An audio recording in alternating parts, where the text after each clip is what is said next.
I forgot to focus my camera, so we're gonna try this again. Hello everybody and welcome back to Witchlands Week. We're on day 2. Witchlands Week is a week on my channel that I'm dedicating every single day to making videos about the Witchlands by Susan Dennard in the run up to the release of the 4th book in the series, Witchshadow, which comes out on Tuesday the 22nd of June.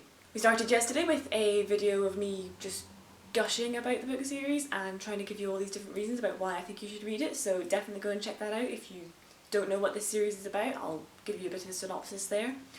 But today what we're going to be doing is talking about the novella Sightwitch and whether or not you should read it. Because obviously with novellas and stuff, it's, you know, a lot of people will read them, a lot of people will just miss them out, and there's a lot of discussion, I think, and a lot of people will ask the question when they start to read this series as to whether or not it is worth a read or not. So, should you read Sightwitch? The short answer is yes, 100%. This book follows Ryber Fortiza, who is a character that you meet in the first book, and it takes place, and Sightwitch is set before the events of the main series, beginning with Truthwitch. You follow Ryber as she is a Sightwitch sister at the convent that takes on women as serving sisters, and after serving for a few years they will be called into the mountain by the goddess Sir Maya and will return with their eyes coloured silver, allowing them the gift of foresight. This is the only type of witchery in the Witchlands that you don't have to be born with, and it's a really interesting concept that has been brought up in the main series but is properly explored here since you actually see Ryber in this setting. So Ryber has been there for a few years and she still hasn't been called into the mountain, and then one day her thread sister Tansy does get called in, but instead of returning the day after as she should, she doesn't come back, and one by one the remaining serving sisters are all called in to the mountain and do not return, and then once all they have gone in, the Sightwitch sisters who have already been blessed with the sight also get called, one by one, until it is just Ryber left, and she decides that she is going to find a different way into the mountain to go and rescue her thread sister and the other Sightwitch sisters. To begin with, that premise, it's such an interesting concept and it's a really great plot, and Ryber's a really interesting character. If you've watched my Reasons to Read video, you'll know that I say that all the side characters in this in the Witchlands have such depth and way more to their backstory than you ever imagine.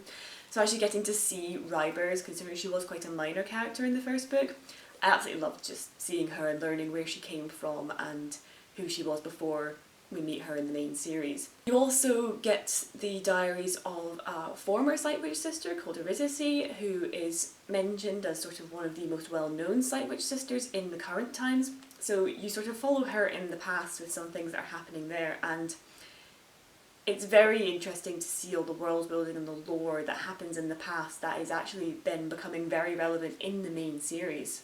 So I would definitely recommend reading this because it adds so much to the world building, so much more to this character, and all the things that are introduced in this book are hugely relevant in Bloodwitch. And whilst you could get away with not reading Sightwitch and just continuing with the main series, I think you'll know what's going on a bit better.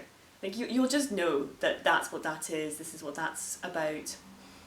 It just adds so much more and explains a lot of important points that do turn up in Bloodwitch. It's a really short book. It's, like I said, it is a novella and it's in a sort of diary format, so it's just formatted really interestingly, so it's definitely different from the rest of the series. You'll have drawings and sort of scraps of paper that she's sort of taking notes on, and it's just sort of a collection of varying different things, and I just really enjoyed reading it. I enjoyed this different format. It's in first person, whereas the rest of the series is in third. So it is very different, but it definitely gives you an idea as to like what the rest of the series is about and things. You might be asking then, okay, maybe I'm going to read this, but should I read it in publication order or chronological order? Because as I said, this is a prequel, it does take place before Truthwitch, but it was released between the second and third books, Windwitch and Bloodwitch. So, I mean, either way, whenever you read it, definitely read it before you read Bloodwitch, because as I said, everything that comes up in here is hugely relevant in Bloodwitch, and I have a feeling it'll be relevant again in Witchshadow. I personally read it in publication order, and I found that you're already familiar with Ryber, and you're already familiar with the world and the other witchery, and the other witcheries going on, and the 20-year truce, and everything about that. So to have all that knowledge before you then come into here, I think was quite useful, because the book, both the main series and this book, kind of do just chuck you into the world and you kind of got to work it out as you go. I personally quite like it like that, but I know some people don't. So you might be perhaps a little bit more confused coming into here, because obviously this was written with the mindset of people who have already read 2 books in this series before they read this. However, I think it would work well if you did read it in chronological order. It's a short book, it would definitely serve as a introduction, I think, to the series. If you're not sure if you want to read the series or not, I would perhaps recommend that you pick up Sightwitch, because it is a prequel, it's short, it gives you an idea as to what the series is about, what the writing's like and what the characters are like, and you know, so if you're not 100% sure if you do want to read the series or not, this might be an interesting place to start.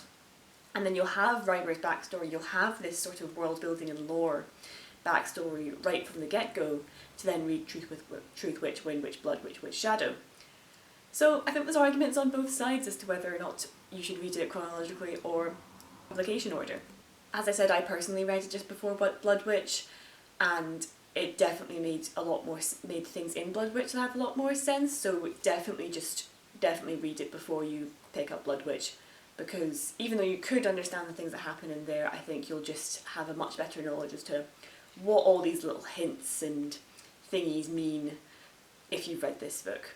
But yeah, hopefully I have made some sense and have given you some different ideas as to whether or not you want to read Sightwitch or not. Witchshadow comes out next week. I'll have links to pre-order that, as well as to order all the different books from the Witchlands in my description, as well as a link to Sightwitch itself. Let me know what you think in the comments. Do you think I've explained all the different reasons good enough? Have you read the Witchlands? Have you not? What are your thoughts? Did you enjoy Sightwitch if you have read it? And are you excited for Witchshadow? Because I certainly am.